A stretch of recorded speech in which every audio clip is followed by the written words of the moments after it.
Hi, Shari. Can you hear me?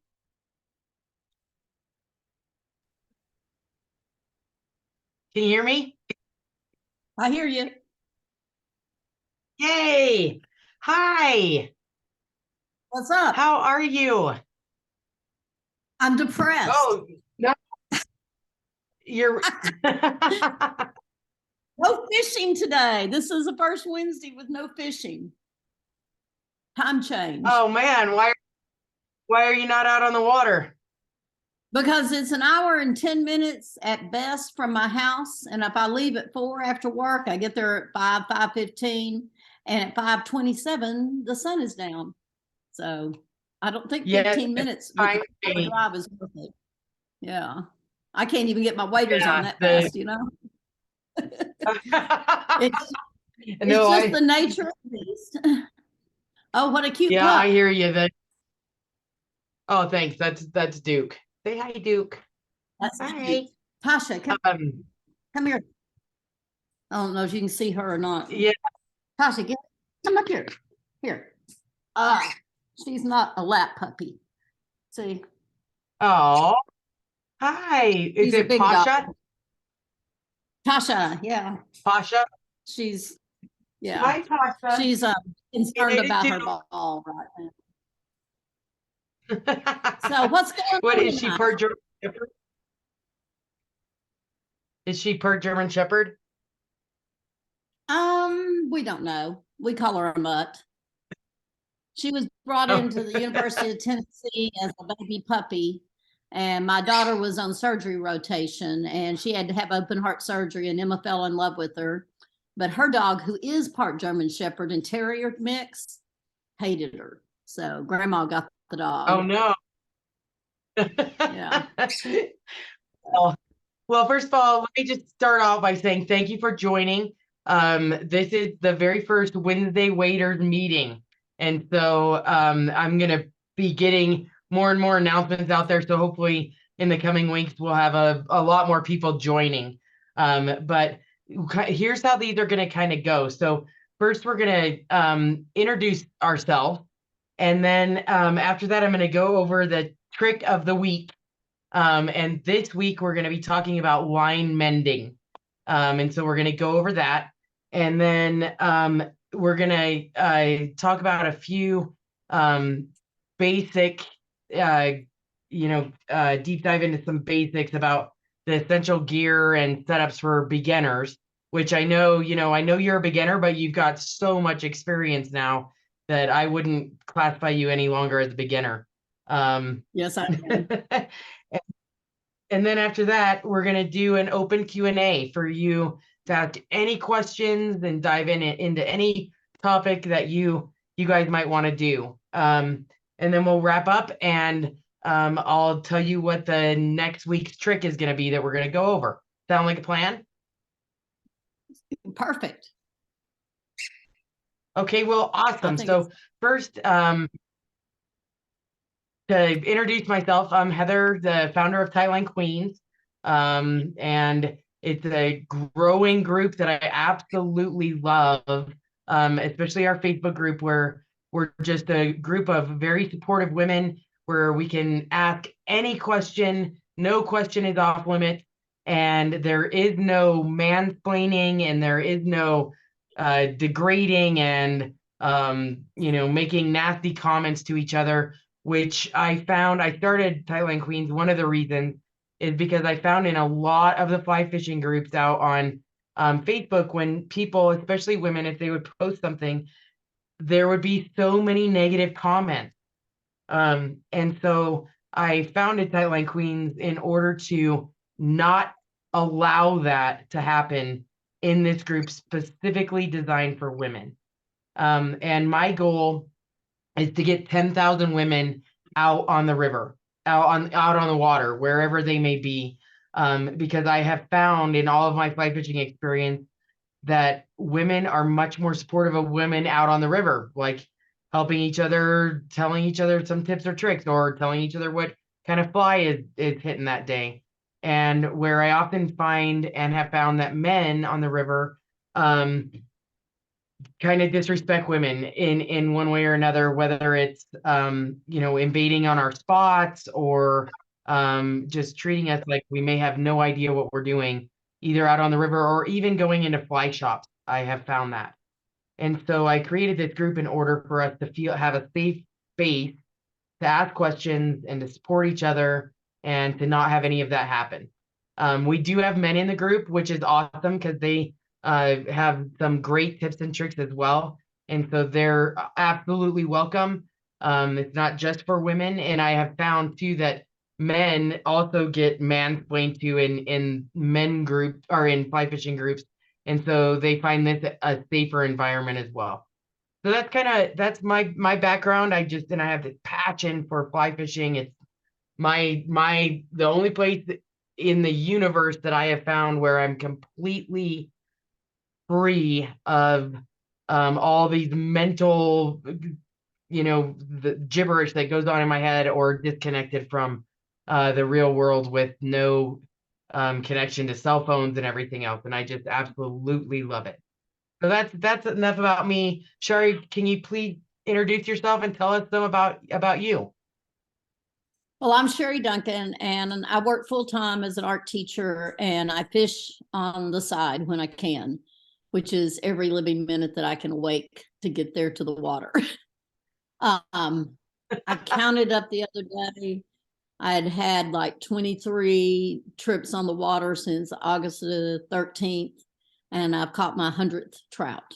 So I'm learning. I'm Congratulations. the best I can with what I got and stuff.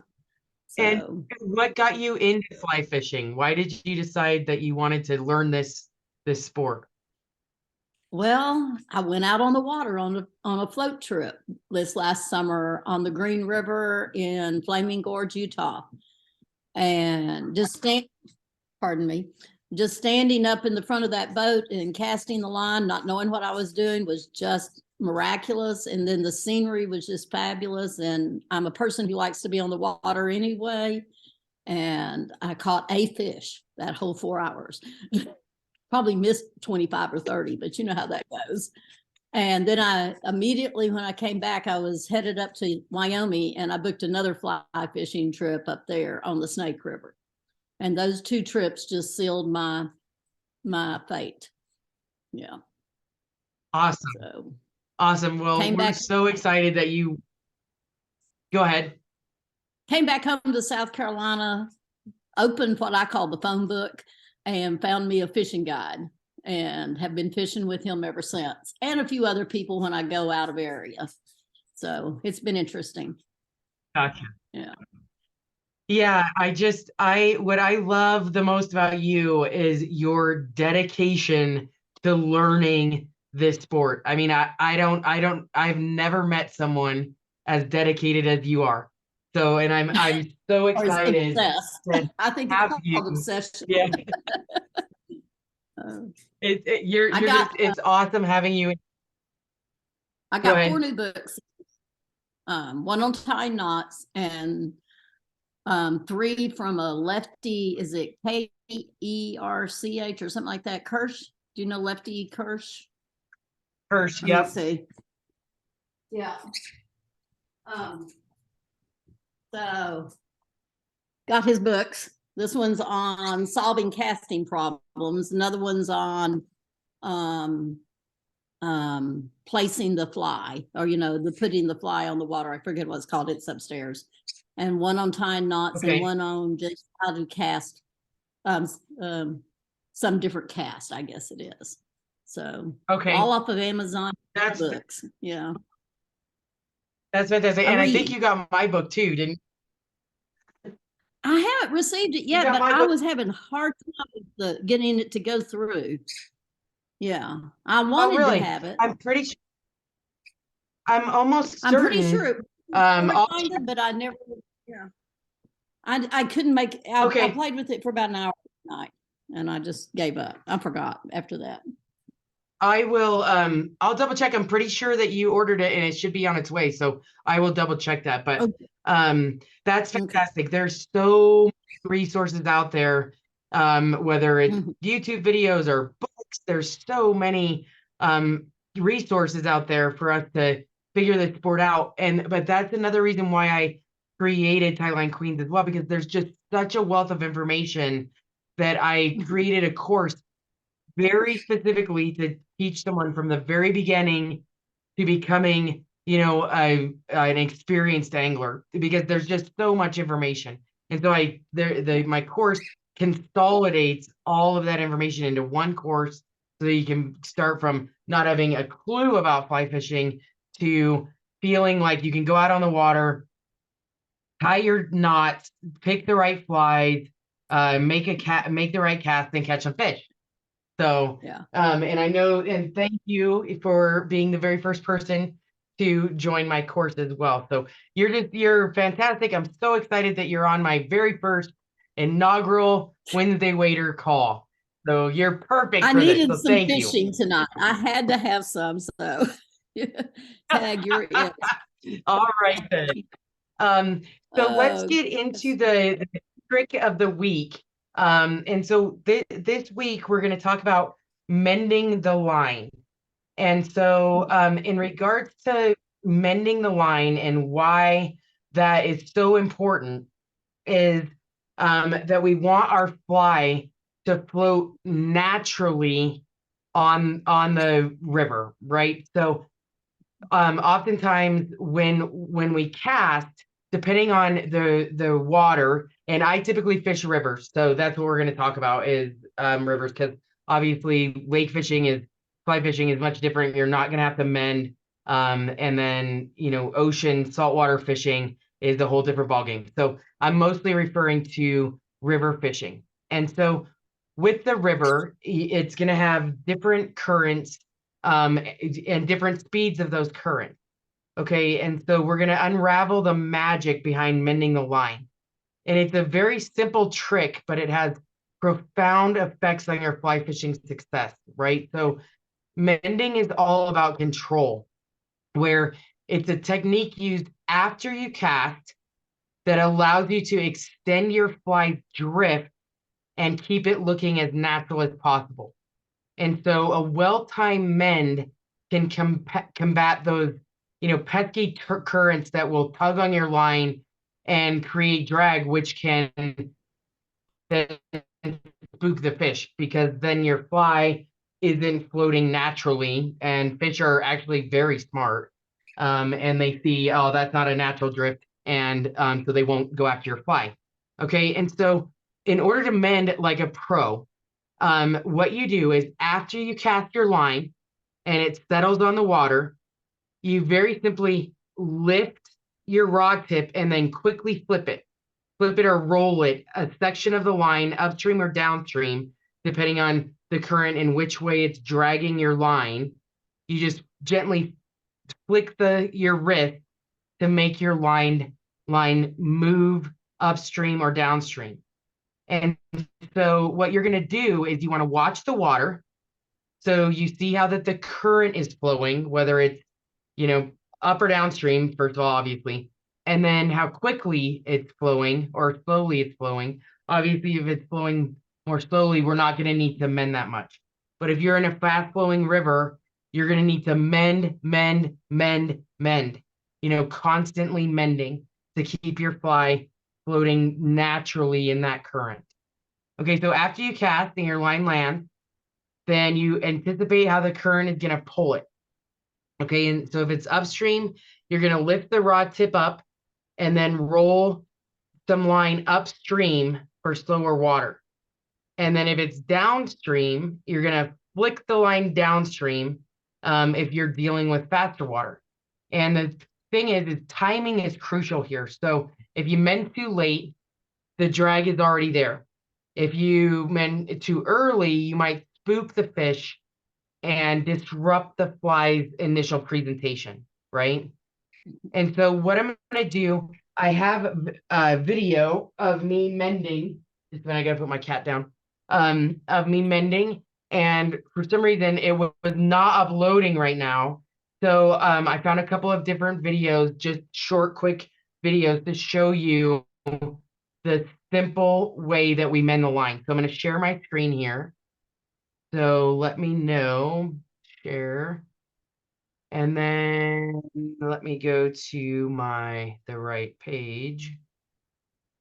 Okay, so let me first move this. Okay, so in this video, you're just gonna see I just want you to watch his line. I'm not gonna play what he's saying, but I just want you to watch this clip right here of a simple line mend. Okay, so you see how he just kind of picked up the tip of his rod and moved his line upstream. So I'm gonna show you that again. All right, so just watch here. He's cast. Oh, I didn't rewind it enough. Hang on. He's cast here. And see how he just lifts the line up to make it so that it's now not being, there's no drag in the water there with his line. And then here's another version of that at 2:30. Okay, so you can see him here. Let me go back a little bit. So you can see in this video how it's very simple. You pick up your rod and move your line back in the water. Did you see that, Sherry? Yes. Yeah. I've been doing lots See of how he's doing that? Yeah. Okay, and so it's exactly. Yeah. And so that's the key is it's a very simple trick, but it's very important because if you don't mend, your line is fly in the water. And the fish, like I said, are smart. So they will not they won't go after your fly. I'm gonna try to show you another video if it will let me. Why are you not letting me play?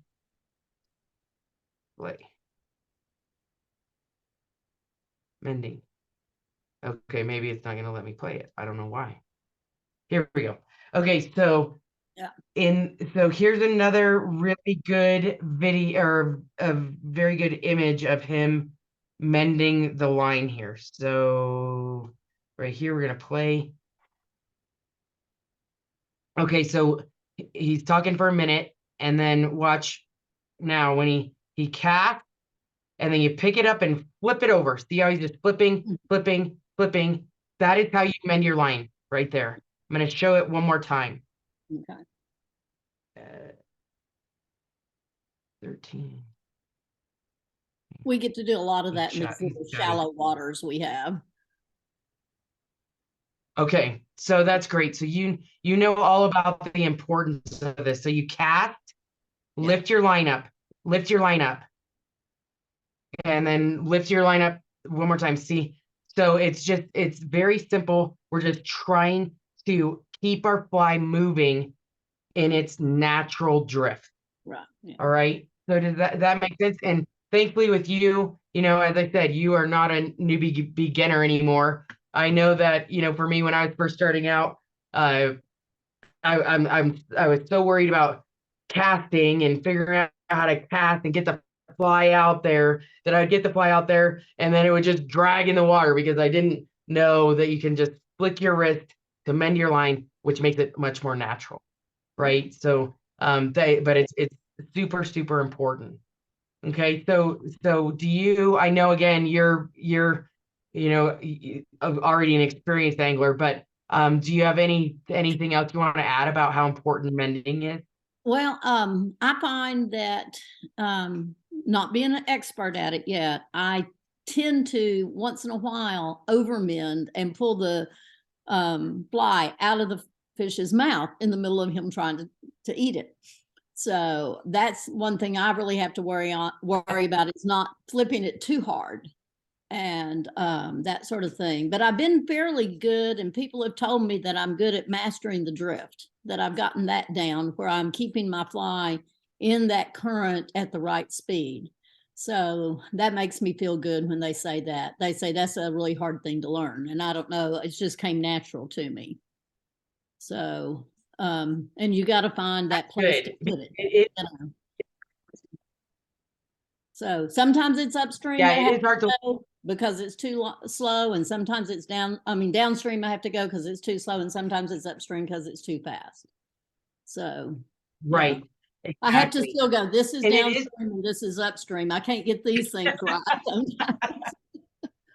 And I have to sit there on the yeah, surface and and go, okay, this is down, this is up. No, this is down and this is up. Yeah. So, yeah. right. No, and thank you for bringing that point up, because I was just going to go over another couple of little quick, question Q&A type things, and also for beginners. The reason why it's so important to know what is upstream and what is downstream is because fish swim upstream, Yes. right? So fish are And always faces swimming, up. let's say, Yeah. right. So they're always fish swimming upstream because the food is coming down to them, from upstream. So they're pointed upstream. Now, Mhm. why that's so important is because when you go to set your hook, no, you have to know which way the fish are swimming. Because if you set your hook upstream, when the fish are swimming upstream, you're gonna yank the hook out of their mouth, right? Right. Boink! You're gonna yank that food right away from them. Never And done so that that's one of before the in my very right. Yeah. That's one of the very first things when I get in the water, after observing everything, figuring out what bugs are flying around and all of that. The very first thing that I think about when I get in the water is which way is upstream. Mhm. So which way am I going to set? And so I'm always telling myself that left, that left, that left, or I have that to right, that physically right, that say it right. out loud like this, to get it in my head. I do too. Yeah. I do too. Because as you know, that's so important. When I was first starting out, I lost so many fish because I was setting the wrong direction. Because I just was so excited, I had no clue what was happening. I'd see my indicator go under, and I'd, Yeah. yank, and it would be yanking it right out of I've its done mouth. that 1,000 times, So, I'm sure. Tasha, I've got to go get her ball. I'll be right back. okay, you get her ball. Ah, okay, go. Come on, go. Go. Okay. I'm sorry. She is going bananas. She's going bananas. No Yeah. worries at all. I've got Yeah. four-legged friends here with me, so I totally get it. Yes. So that's great. And I'm glad that we got into that piece of it as well, the upstream versus downstream, how you have to mend, if you're going upstream or downstream. And then Yeah. also just recognizing when you get on the river, it's so important to realize what is upstream, because the fish are swimming upstream, Well, right? one thing that's been real helpful for me is to be able to see the fish under the water, which the water is so clear and so low right now. You can see where they're floating, and you can see where to put the fly right in front of their face so that it'll float right by their head and that they can grab it. That's awesome. Yeah. Yeah, as a matter of fact, I just posted that tip of the day, which is another thing for those of you guys that aren't part of Tightline Queens yet in the Facebook group. I try to post a tip of the day at least every other day. And the last tip was about sight fly fishing, where you sight the fish, you see them, and then you place your fly above them. But I love sight fly fishing if I can. Out here in Colorado, it's there are times because of the mountain runoff where the water is just so cloudy from all that runoff, you can't see the fish. But then later in the summer and the fall, you can absolutely see the fish. So, but yeah, so that's great if you could see the fish, because then you obviously immediately know which way they're swimming, That's right. for Yeah. And watching their it's a good food. visual for And somebody like me to be able to see what I've been told, And we drove up to a place on the absolutely, road and looked down on the river the other day, and I immediately saw 3 ones that were like this big floating in the water. They were huge. wow. And we went down there and talking to other people. There ended up being about 8 or 10 of them all together in that section that were that big. So that was cool. Wow. But they had been fished to a lot. These are smart fish. I did hook one, but Yeah, I they're didn't hook him on because he yanked his head really hard and I lost him. But that's okay. yeah. Well, you know what though? But that speaks to how far you've come that you actually got one of those very pressured fish to Mm-hmm. actually go after your fly. And Yeah. what that means is that you've learned how mend. and where to cast, Yeah. also to mend, right? Mm-hmm. If to mend it to get it right is food channel. In their So food. even though Mm-hmm. exactly, and so even though you may not have, caught him, it speaks very highly of how far you've come that you actually had a fish bite. Yeah, I think it has. Yeah. So And then, it's just interesting to watch how they react. And I enjoy that part. I like the hunt. And when we were following them up and down the stream that day, and they would go down a little ways and then they'd come back and circle back, and trying to cast to them where they were was just really interesting and fun. It was more like hunting elk or something, yeah, except they were in the water. right. Exactly. No, I've done that exact same thing. As a matter of fact, my personal best was up on the Blue River up near Silverthorne, Colorado, and I saw the fish. It was a 26-inch rainbow. I saw it down in there, and then was able to very specifically cast perfectly to it, and it took the fly, and that was the funnest thing. It was exactly like you said. It was like a hunt because I got Mhm. to see the fish, figure out what it was trying to eat, what it was eating, and then it actually bit. I set. It took me 6 minutes to get that sucker in. So, I love but that. yeah, it was that was fun. That was my funnest catch. Yeah. And so sight fishing is a blast, and also, and then that way which way you need to mend, which way they're swimming, and all that stuff. So Right. And um, the problem I so had that that's day kind of is just the. the problem I had Go that day ahead. is I could not get it cast exactly where I wanted. That's the casting problem. And I could see it, I could know where it was supposed to go, but to get the line to land where I wanted was a problem. But it was also like 3 o'clock that afternoon and I was tired. And I feel like the tireder I Yeah, am, the less my cast is accurate. Do you think that could be true or false? absolutely, Yeah, because your arm. absolutely, and that exactly, and also like for me, oftentimes my lower back will start hurting from my pack, Yeah, and so mine's not heavy. I don't have to carry anything as I've been. because Jeff carries it all.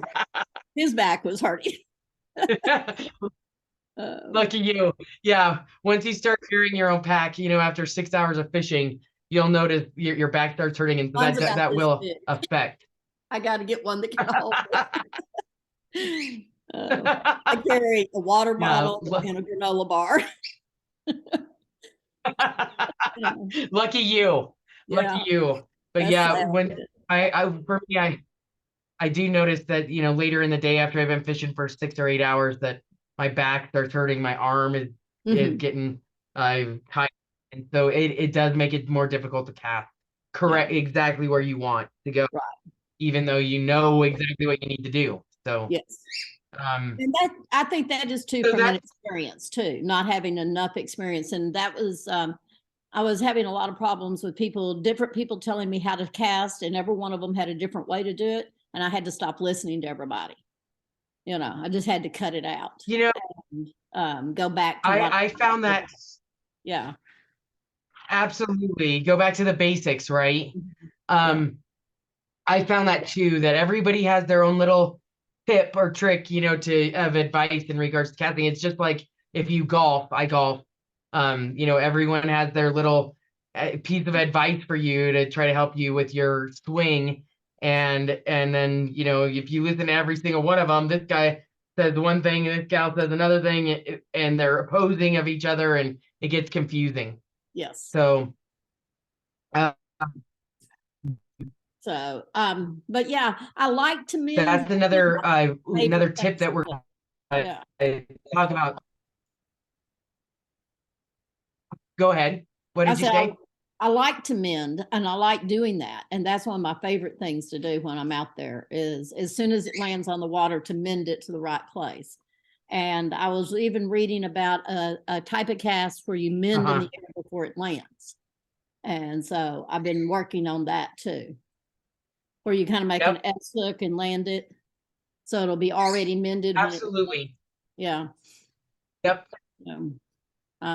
I like that. Yeah, part. no, and I like that is part another too. piece of the Yeah. mending thing. Yeah. So it's Right.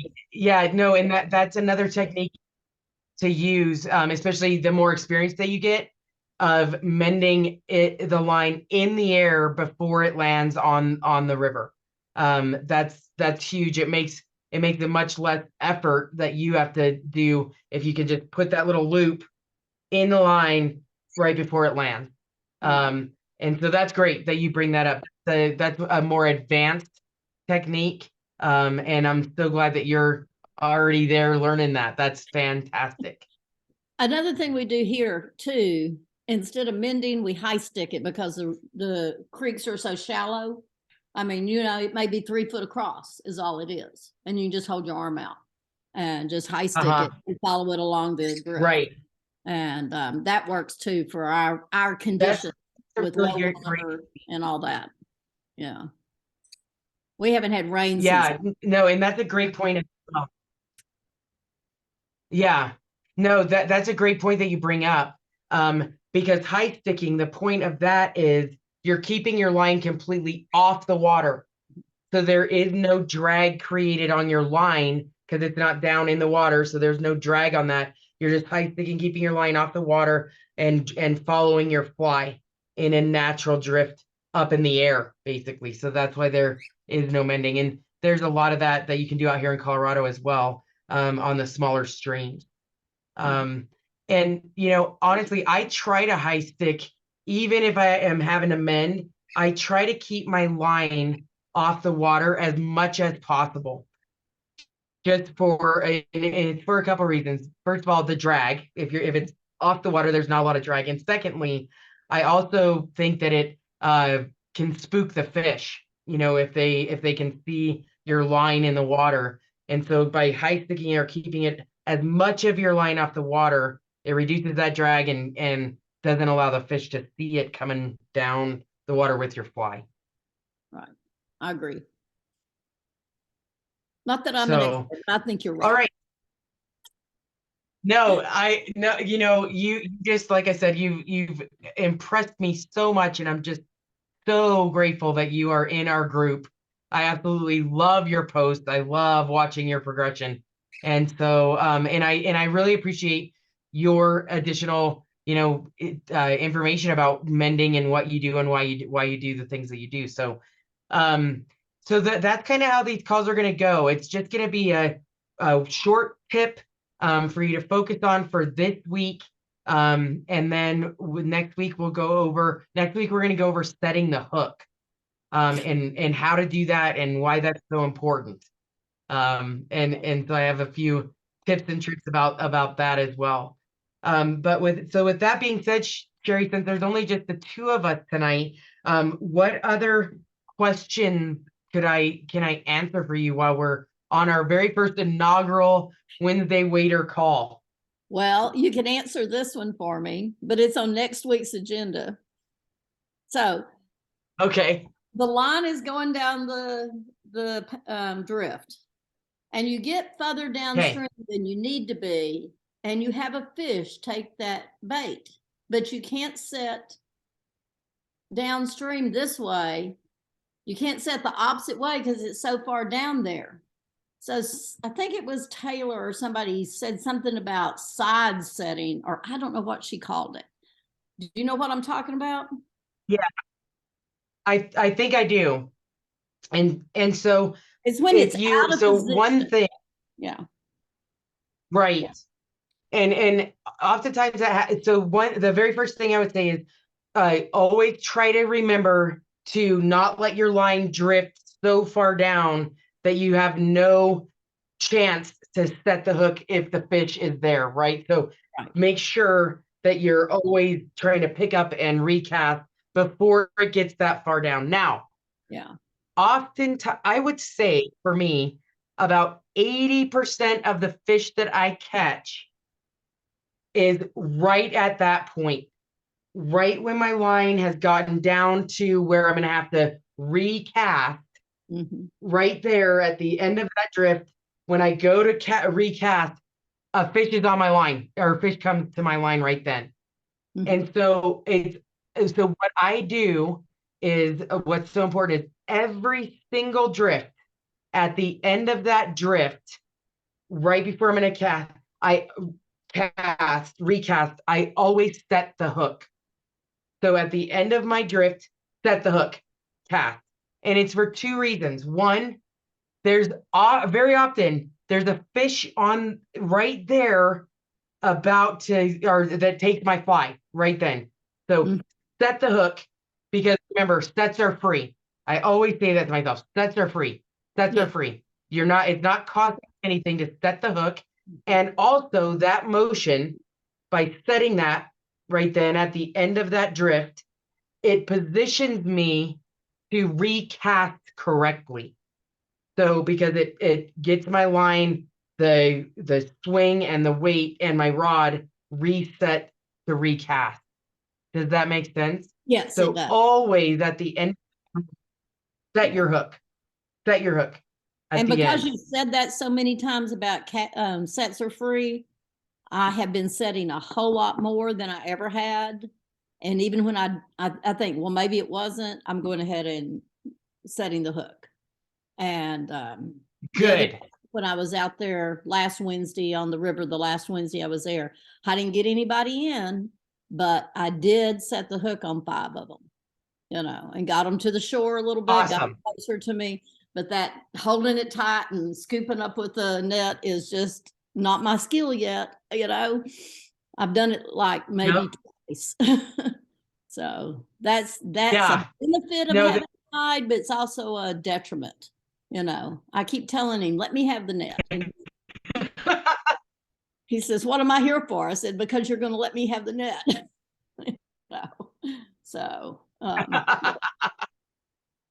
My job is to make sure he doesn't have a job in the future. No, that's great. And that's right. That's right. And, in the very first time when you're not only selecting your fly, tying it on yourself, doing your mending, casting, mending, setting the hook, going through the fight, and then using your net and scooping it up yourself, that is like the biggest, best moment, right, of fly fishing, because then I figured this out. I took 2 hooks out of fish's mouth on Saturday myself. 2 or 3 of them out. Good for you. That's the first time I've done that. Good for you. There's something new every day still. You know what I mean? Right. Absolutely. No, and that's fantastic that you were able to do that. Was it a little scary when you're having to reach down or grab the fish and unhook or anything like that? Some people don't like to open your mouth. We're using such teeny hooks, they were hard for me to get a hold of. And so the next time I'm going to my hemostats and use those, because I'll be able to grab it easier. But I didn't have them out. Absolutely. So I haven't learned how to manage all this equipment. Do you know what I mean? It's intensive equipment management in this sport. It's not just a pencil. I hear you. I hear you. No, that's great. And that's but there's just lots of stuff. That's great. As a matter of fact, I hear you. And as a matter of fact, one of the next tips and tricks that we're going to go over is, where's my pack? My pack's out in the other room. Is I'm going to show you tips and tricks of how to set your pack up so that things like your hemostats are where you should have those, and for why and what reason. And so that's going to be another week of tips and tricks, because I do know that for me, especially with tiny flies, the hemostats are so helpful in just just gently wiggling that out, of their mouth. So, yeah, so that'll be another lesson that we'll go over. But yeah, and so I that's fantastic. Again, thank you so much for joining the call this week. If you think of other things that you would like me to cover in these weekly tips and tricks calls, please message me, text me, whatever, and I will be glad to do a video, show you what I know about it, and then also have you join in any tips or tricks that you've learned too, because as with every guide that we go with, or every time that we go, we each learn something new. So I love that about us sharing. Yeah. As a teacher, one of the things I've had to do, being the art teacher in an elementary school and now in a high school, is sit through many meetings that have nothing to do with me. But I can guarantee you that there is something you can glean from every encounter, and take it and personalize it with what you need. And so that's what I think one of my gifts is to be able to listen to what they're saying and say, oh, that one thing right there I like, and pull it out and use it. So I think that's one thing that people forget about when they're learning things new from other people, is you don't have to learn everything they do, but just take away one good thing, and you've had a successful day. Absolutely. And I appreciate you saying that. And so that was going to be my what we were going to end on tonight is, what's the one thing from tonight's little meeting here that you are going to take away from what we talked about? To not let it go so far down the stream before I reset and recast. Okay. That's what I really need to do. I think, oh, that fish is going to be down there. And so I need to have an ending place in mind before I even start. That I'm going to fish this grid, and then I'll fish that grid in a minute. Yeah. Exactly. Because after, by not letting it go down so far that if you did get the fish, you're going to lose it, that you can just move down after you've, tired out that section of the river, then just move down to it. Right. So I have had, when I'm pulling it back in, 3 or 4 times, the fish following the fly back to where I was fixing to cast. I'm like, oh, wait a minute, you can have it. No, but I've been, they're just like, okay, yeah, whatever you're doing is wrong. But I've seen them follow the fly. That's sad. Yes, I've had that happen as well. I watch them following the fly back, and I'm like, oh man. Yeah. Or I've also had fish. One of the most interesting things that I had happen this summer was I was letting my fly drift, and I set the hook on a fish, and I set it, and it was a small fish. It was about this big, you can tell. And then a gigantic fish chased that fish that I had on my line all the way up to the shore. Like, it was going to eat that little fish. So the little fish ate my fly, and the big fish was going to eat the little fish. And I saw the whole thing. It was wild. That's crazy. That's crazy. So, you could have had 2 for one. hook. I know. Can you count that as 2? Right? Yeah, so, I was wondering if I would have had a dropper or another nymph on, behind that little guy, if the big one would have got that other nymph, and I would have had 2 fish on at once.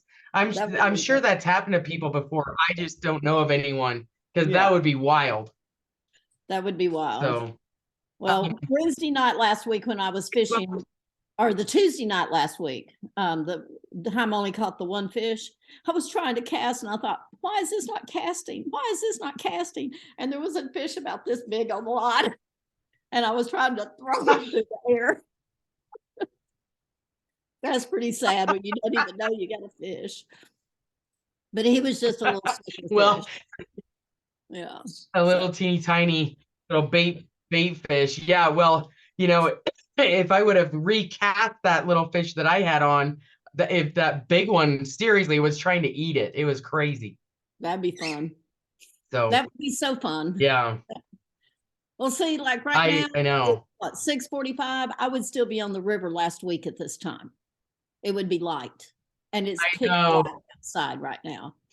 So it's The crazy. time change is a killer. It's a killer when it comes to fly fishing. Yes. Yes, I agree. So Either that or we got to change when school Hope- starts. So I get out a couple hours early. You know, the high schoolers aren't going to go for that. They barely get there at 8:45.